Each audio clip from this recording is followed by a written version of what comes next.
Olá, gente. Eu sou Rose Fraga, do Departamento de Letras da UFRPE. Estou aqui para um bate-papo com o professor Wagner Lira, do Departamento de Educação também da UFRPE, sobre sua participação no grupo de extensão Além das Letras, que na sua segunda edição traz aqui o professor para a gente conversar sobre direitos humanos e ações afirmativas. Vou começar dando a palavra ao professor, para que ele fale um pouco sobre o seu trabalho, que vem sendo desenvolvido aqui na universidade já há algum tempo, e agora com mais foco, com mais ênfase, porque agora ele é professor adjunto da universidade, né? Então, quero dar, inclusive, boas-vindas a Wagner Lira como colega, né, da universidade. Já trabalhamos juntos em outras frentes, no PET, que é o Programa de Educação Tutorial, e agora ele está conosco aqui mais efetivamente em outros trabalhos, inclusive nesse que é o Além das Letras. Bem-vindo, Wagner, ao UFRPE, e obrigada pela sua participação aqui conosco no Além das Letras. Muito agradecido, professora Rose, agradecido o pessoal da Rádio Web Agroecologia aqui da Rural. É uma satisfação estar aqui hoje com vocês, né, dialogando um pouco sobre o meu trabalho, mas também um trabalho que é de um coletivo, né? Eu faço atualmente, como a professora Rose falou, eu faço parte aqui como professor adjunto do Departamento de Educação, mas também faço parte de dois grupos de pesquisa aqui da Rural. O GETIGE, que é o Grupo de Estudos da Transdisciplinaridade da Infância e da Juventude, do qual eu sou vice-líder do grupo, e mais recentemente do Grupo Transculturalismo Crítico, Diversidade Cultural e Educação, o GETRANSC, aqui também da UFRPE. Enfim, falar um pouco sobre a minha trajetória na batalha e na luta pelos direitos humanos retrocede um pouco tempo atrás, desde a época do meu mestrado. Eu sou mestre e doutor em antropologia, tenho uma graduação em biologia e meu pós-doutorado eu fiz aqui no Programa de Educação, Culturas e Identidades, onde eu fiz meu estágio pós-doutoral, né? Então a gente sempre trabalhando com essas questões de direitos humanos, levando em consideração a questão do sofrimento entre crianças, adolescentes e jovens em idade escolar. Esse foi meu projeto de pós-doutorado. No mestrado e no doutorado, que foram feitos na UFPE, eu trabalhei muito com a questão das drogas, né, da prevenção, da redução de danos e de como certas tradições populares podem atuar frente à redução de danos e até mesmo o abandono do uso abusivo de determinadas drogas. Minha batalha nos direitos humanos vem daí, né? Trabalhei por um tempo com população em situação de rua, com os usuários de crack, junto ao programa Atitude, aqui no estado de Pernambuco.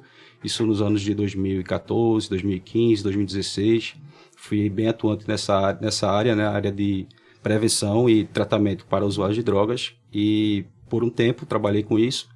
E no meu pós-doutorado eu voltei para os estudos para violência escolar. Grande parte dessa violência, grande parte desse sofrimento tendo a ver com questões de raça, de etnia, de gênero, de sexualidade, que não são trabalhados na escola como um todo.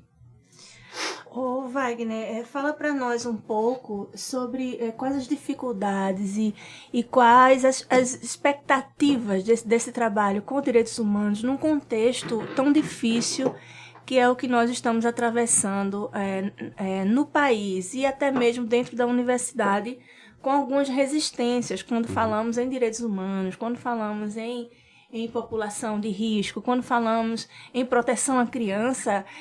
Para mim, o que é incrível, né, absurdamente incrível, é a gente encontrar algumas resistências a esse trabalho, até mesmo dentro da universidade. Eu queria que você falasse sobre quais as tuas expectativas de continuidade desse trabalho e quais são as dificuldades no trabalho dessa natureza. Certo. A gente sabe que a gente está vivendo um momento atípico no país, né? Um momento político que ele é bem conturbado devido a várias posturas fascistas, posturas antidemocráticas que afloraram, né, com a eleição do Bolsonaro. Mas a gente sabe que a batalha pelos direitos humanos é uma batalha histórica, não é uma conquista, é uma batalha que foi feita durante muito tempo. E por muito tempo a gente sempre teve essas posturas contra-hegemônicas, que são contra os direitos humanos, né?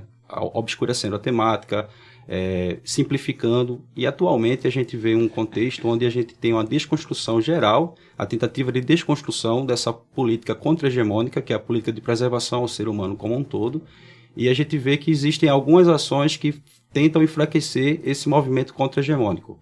Então esse é um dos principais desafios, a gente tentar entender como se dá isso no processo atual, né, como isso foi sendo construído com o tempo, porque não é uma coisa de hoje, é uma coisa que já vem sendo construída com o tempo, essas posturas que são contra os direitos humanos, contra as ações afirmativas, contra a dignidade humana, principalmente dos sujeitos mais vulneráveis, ela já é uma, como a gente pode dizer, uma coisa estrutural na nossa estrutura social, né, uma coisa que fomenta a nossa estrutura social, e as pessoas que trabalham com direitos humanos, os intelectuais, os pesquisadores, os professores, as professoras que se dedicam a essa temática, sempre enfrentaram algum tipo de desafio. Atualmente a gente está vendo isso com uma forma mais explícita, devido a vários movimentos, como você bem falou e como a gente vem acompanhando, que meio que negam e fazem a questão negacionista da história. Então, como perspectiva e como potencialidade, eu trago a necessidade da gente estar sempre reatualizando a história de uma forma como ela foi feita, de fato, pelas minorias, como isso foi conduzido pelos movimentos sociais, porque a partir dessas lógicas contra-hegemônicas a gente começa a entender uma forma e fabular uma forma de resistência mesmo, né? Uma forma de uma resistência coletiva, de uma resistência agrupada, onde as pessoas somam em vez de subtrair a partir das diferenças. Então, eu vejo nesse sentido, eu vejo que tem muito desafio, mas também tem muita potencialidade. Quando agora a gente tem a oportunidade de estar aqui conversando com vocês, a gente tem a oportunidade de estar levando certas temáticas para a sala de aula, temáticas que antes não eram abordadas, né? Então a gente tem várias políticas de ações afirmativas que fazem com que, além de incluir os assuntos, né, os conteúdos nos parâmetros curriculares, enfim, nas formas de fazer a educação, a gente tem essa obrigatoriedade legal, mas também a gente tem a obrigatoriedade legal de incluir as pessoas que por muito tempo ficaram de fora, à margem, né, desse processo civilizatório ocidental, principalmente na modernidade tardia, como é o caso do Brasil e de outros países colonizados aqui na América do Sul, principalmente. Wagner, eu sei que você trabalha aqui com uma rede de parceiros bastante significativa.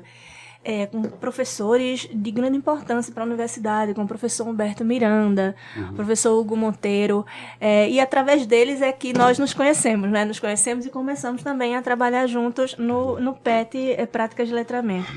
Eu queria que você falasse sobre mais do que resistir. Eu acho que vocês protagonizam aqui na universidade um grupo de reação, né?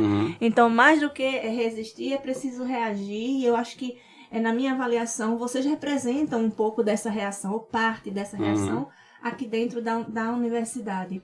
Eu queria que você falasse sobre isso, a importância da gente sair da resistência e partir para a ação, para a reação, porque, na minha avaliação, acho que é disso que nós estamos precisando. Modestamente, nós também aqui fazemos parte desse grupo que reage, né, em atividades como essa, em atividades realizadas também dentro do PET, porque é onde nós podemos atuar, né, como professores, como universidade. Então, eu queria que você falasse sobre sua visão, sua compreensão do que vocês representam aqui, do que a universidade representa como transformação política e reação dentro desse contexto. Perfeito. A gente sempre fala, né, que resistir é existir, né? E uma existência que faz com que a gente não cruze os braços.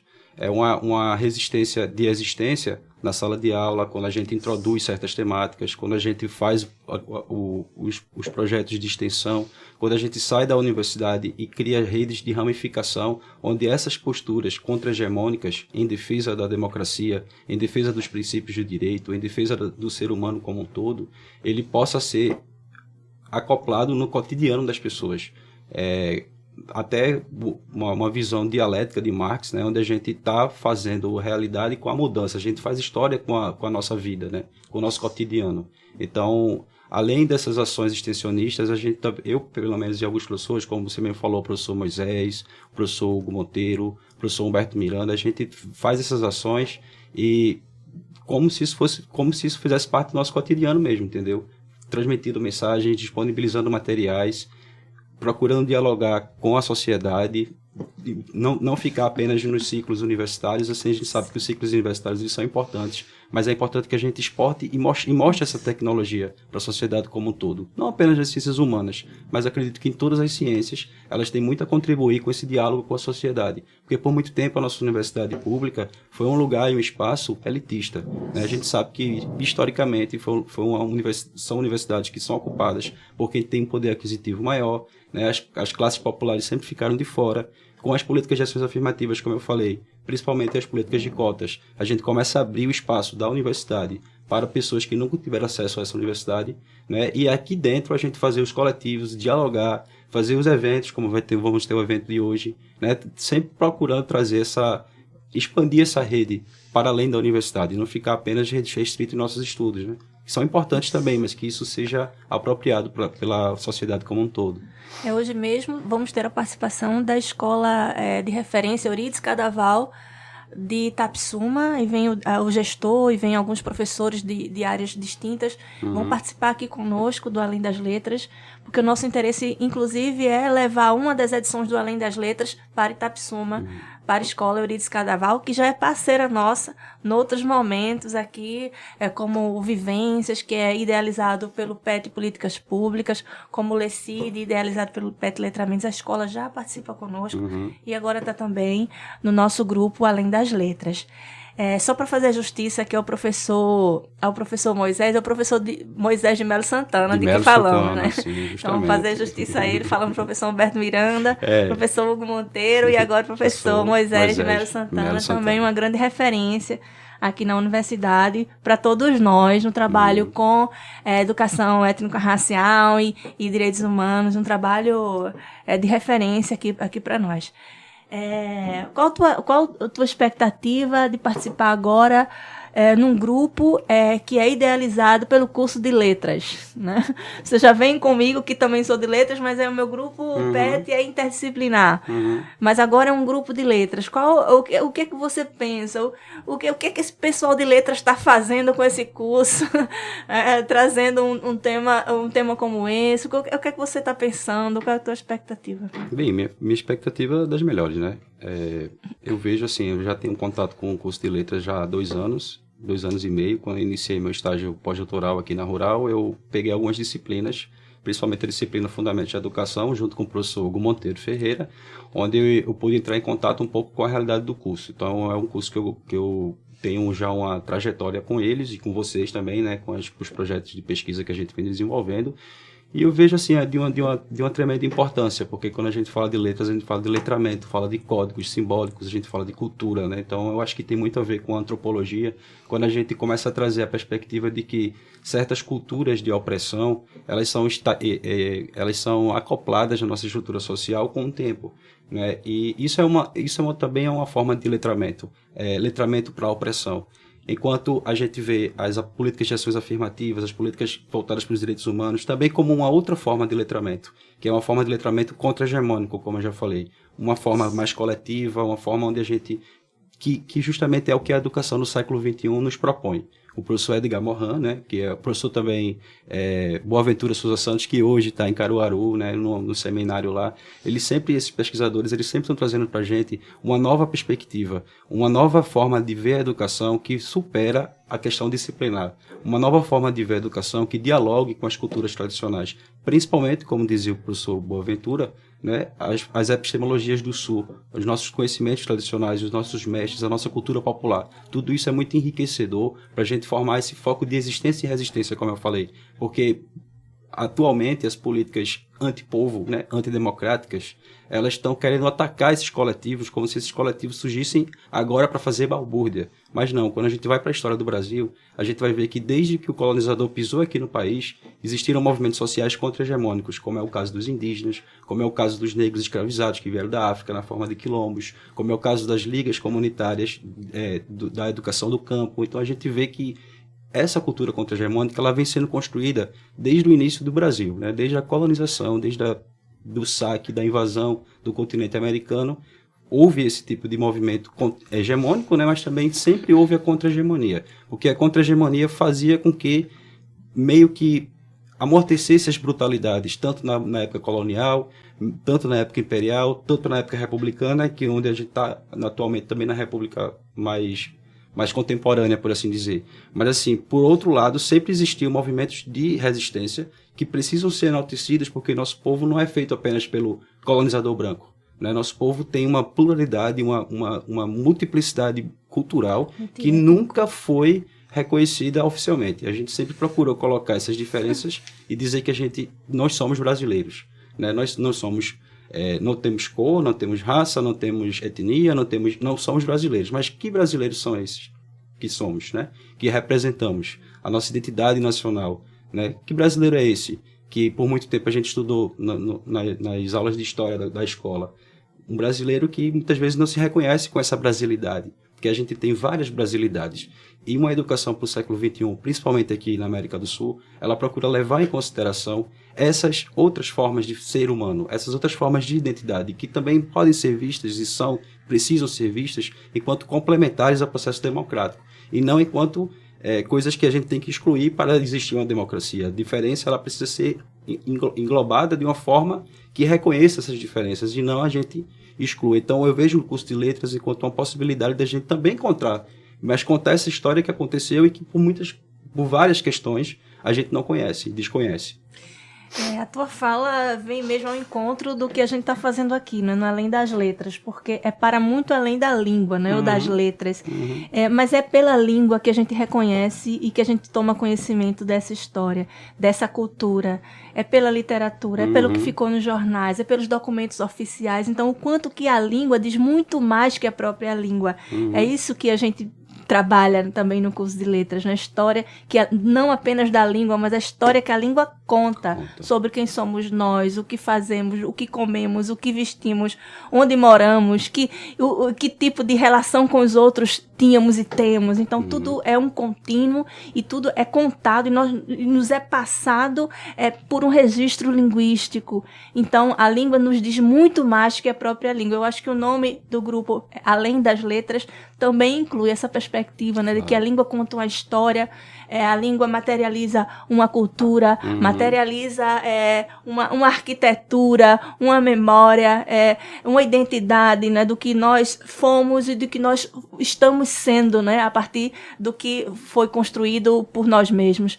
Então, eu acho que a tua fala sobre a história, sobre a história da opressão, que nos forma também, que faz parte da nossa construção de brasileiro, é muito importante porque está registrado na língua. Sim. Então, o quanto que estamos próximos e às vezes nos encontramos aqui na universidade em função dos departamentos, em função dos interesses, né, que são particulares de cada um, nos distanciamos, mas temos muitos pontos em comum e podemos, em muitos momentos, trabalharmos juntos, encontrando aí uma interseção entre o nosso trabalho e aí para fazermos um trabalho interdisciplinar. Eu acho que é um momento para a gente comemorar mesmo a tua presença no grupo e para afirmar trabalhos futuros. Eu queria que você agora dissesse as palavras finais e o encerramento desse bate-papo, e já fica aqui o compromisso, pelo menos de nossa parte, de a gente realizar outros trabalhos juntos. Sim, vamos realizar, já estamos realizando, né? Na verdade. Então, eu acho muito importante, eu já, como eu falei, né, eu trabalho aqui já na Rural há um tempinho, mas eu estou chegando agora, né, como professor adjunto. Eu passei no concurso agora do segundo semestre e assumi as disciplinas agora no final do semestre. Mas, assim, a minha expectativa é total, assim, é continuar fazendo o que eu já faço, é tentar agregar cada vez mais, é tentar fazer esses processos interdisciplinares e também transdisciplinares, né, porque eu transito também em outras matérias, outras disciplinas, transito na área da biologia, mas transito também na área da antropologia, na área da educação, na área de letras. Eu acho que a minha vida, por si só, já é transdisciplinar. Eu transito em vários ambientes e vou pegando as tecnologias que eu encontro, né, de certos ambientes e procuro dialogar com outras áreas do saber. Eu acho que isso não aprendi sozinho, aprendi com vários mestres, né, vários amigos, mestres, inclusive, a transitar por esses espaços e trazer um pouquinho dessa tecnologia no dia a dia, no cotidiano, porque eu estou no curso de formação, nos cursos de formação de professores, nas licenciaturas. Então, eu sempre procuro, em cada aula, trazer essa pegada dessa contra-hegemonia, até para contar uma história que as pessoas se identifiquem com ela. Porque chega daquela história de que o colonizador foi bom para o país. Não existiu escravidão. Então, a gente também tem que saber que todas essas declarações de fake news, né, de difamação, tudo isso faz parte de um projeto de imbecilização do país. Então, quanto menos pessoas ficarem sabendo, por exemplo, do seu corpo, como é o caso da educação sexual, mais vulnerável aquela pessoa vai ficar.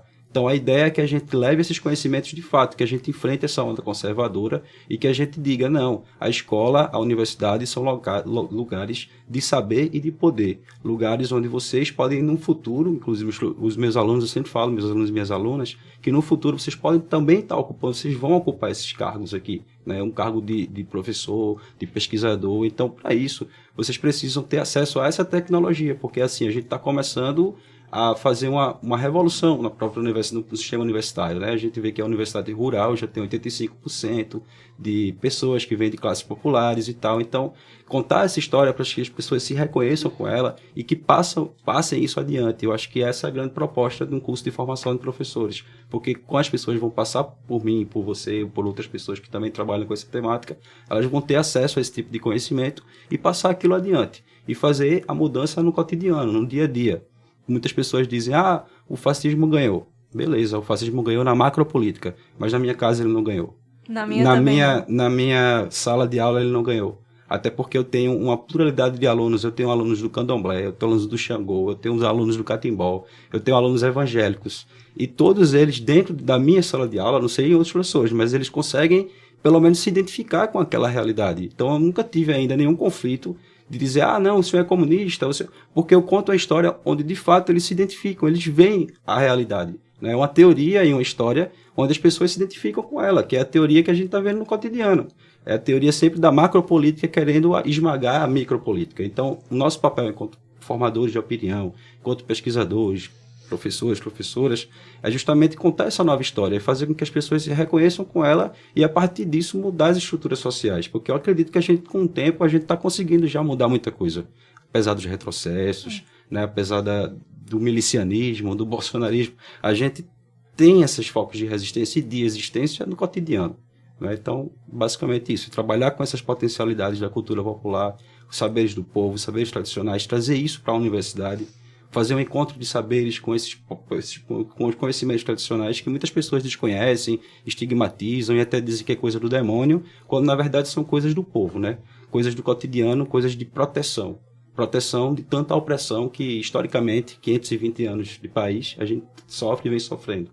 Então a gente sempre tem esses focos de resistência e a universidade, enquanto produtora de conhecimento, produtora de cultura, né, rural, por muito tempo e até hoje, vem se aproximando da população, a partir dos projetos de BIC, PIBID, PIA, o próprio PET e outras áreas aqui do conhecimento. Então, acho que esse é um movimento de não baixar a cabeça, é um movimento de se aquilombar, como dizia o professor Abdias do Nascimento, e fazer acontecer a realidade no cotidiano, não silenciar para certas violações que a gente vê acontecer cotidianamente, né, de uma forma absurda no nosso país, não silenciar em relação a isso, sempre estar denunciando crimes de racismo, crimes de homofobia, porque tudo isso está prescrito na Constituição Federal. A Constituição Federal exige que as pessoas tenham uma vivência, uma cidadania, pelo menos em harmonia, entre aspas, mas que isso não é previsto, isso é previsto na Constituição, mas muitas vezes no cotidiano a gente vê que isso não é garantia, né? As pessoas são violadas ainda em vários dos seus direitos. E muitas dessas violações, muitas vezes ocorrem porque as pessoas não têm consciência de que têm direitos. Então, a escola e a universidade, elas vêm nessa perspectiva de anunciar que as pessoas têm direitos. Porque o direito à educação é um dos direitos mais básicos. A partir dele, as pessoas começam a adquirir outras formas de conhecimento que vão conduzir a outros tipos de aquisição de direitos. Então, essa é mais ou menos a minha perspectiva aqui na Rural. Bom, quero agradecer a gentileza e a sempre disponibilidade do professor Wagner Lira.